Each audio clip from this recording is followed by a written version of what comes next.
At the heart of World of Warcraft lies a conflict that shapes the experience of every player. Horde versus Alliance. Which side you choose is one of the very first choices you face when rolling a new character, and it affects much more than simply which of Azeroth's races you can play.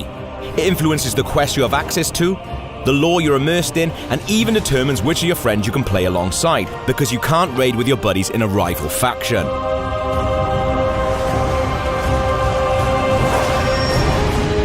The origin of the Horde versus the Alliance war can be traced through a series of escalating conflicts.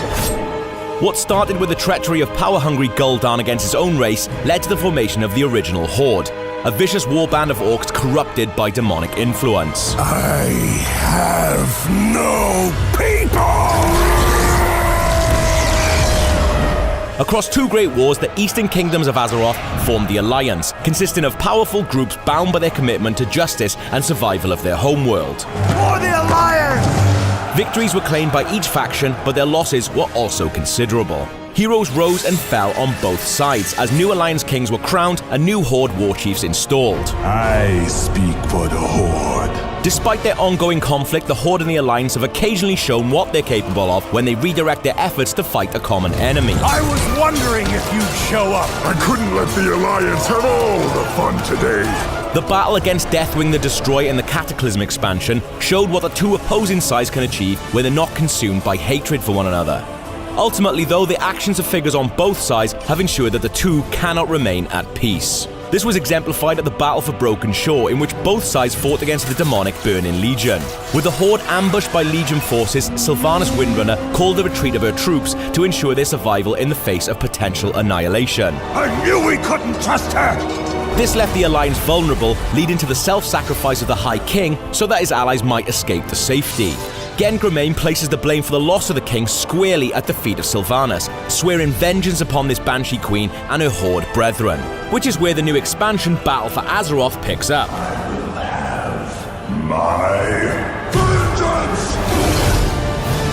Attacks, retaliations, betrayal, revenge, neither side is perfect, but each has their strengths, limitations, and overall differences for players. In terms of gameplay, your choice of faction will have a large impact on your World of Warcraft experience, beginning with the races available for selection. Many players choose a faction based purely on the aesthetics of these races, but each of them feature different abilities vital to gameplay. For example, if you're playing as a Troll, you have the Berserker King ability that increases your haste when raiding. Horde players can select from Orc, Undead, Tauren, Troll, Blood Elf, and Goblin, while Alliance players can choose either Human, Dwarf, Night Elf, Gnome, Draenei, or Worgen. Both Horde and Alliance players can select the wise and noble Pandaren.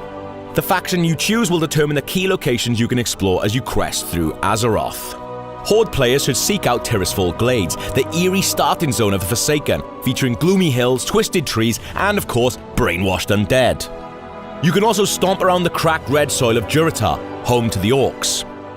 For Horde players eager to explore their faction's fractious past, Silverpine Forest and the Twilight Highlands feature notable characters and plot developments from Horde lore.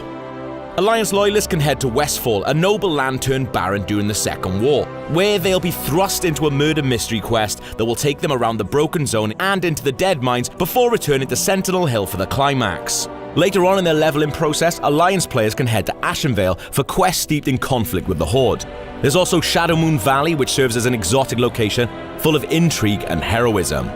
Unique quest chains are available for each faction, providing multiple highlights on your journey to becoming a champion for your clan. Questing as both Horde and Alliance give insight into the minds of those on both sides of the conflict, revealing actions and consequences, twists and turns, and proving that things in Azeroth are almost never black or white.